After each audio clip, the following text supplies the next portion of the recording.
Hi everyone. তো আজকে আমি সুন্দরভাবে রেডি হব।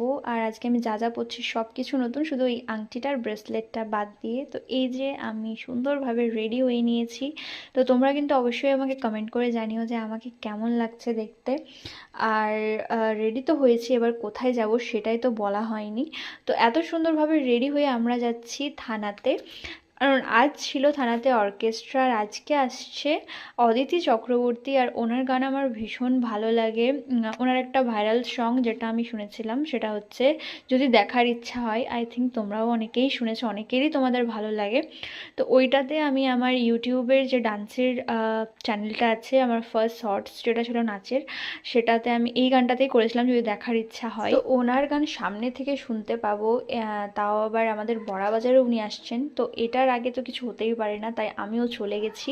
আর দেখতেই পাচ্ছ ঠিক কতটা ভিড় হয়েছে। আর এখানে আমাদের লোকালদের প্রোগ্রাম চলছিল আর কি।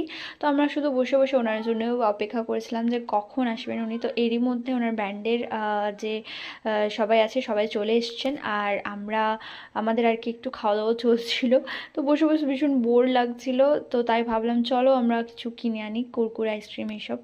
তো দোকানে গিয়ে এনার কাণ্ড দেখে তো আমি হাসতে হাসতে পাগল হয়ে গেছি, কারণ পায়েল শুধুমাত্র এইসবই করতে জানে আর কিছু। তো আমরা নিলাম কুরকুরে, পপকর্ন আর এই যে কর্নেটো, তারপর কয়েকটা ছবি তুলে নিজের জায়গায় বসলাম। আর এরই মধ্যে চলে আসে অদিতি চক্রবর্তী। আর চলো আমার সঙ্গে তোমরা ওনার গান শুনে নাও।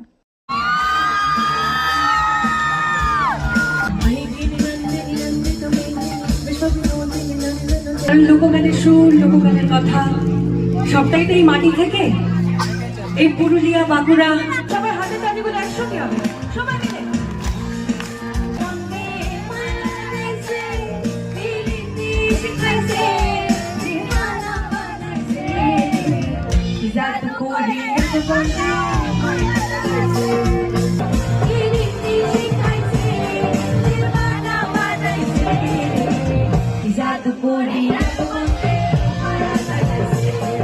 যদি দেখার ইচ্ছা হয় তোমার নিঠুর মনে নয়, কাজের খাতে শুধু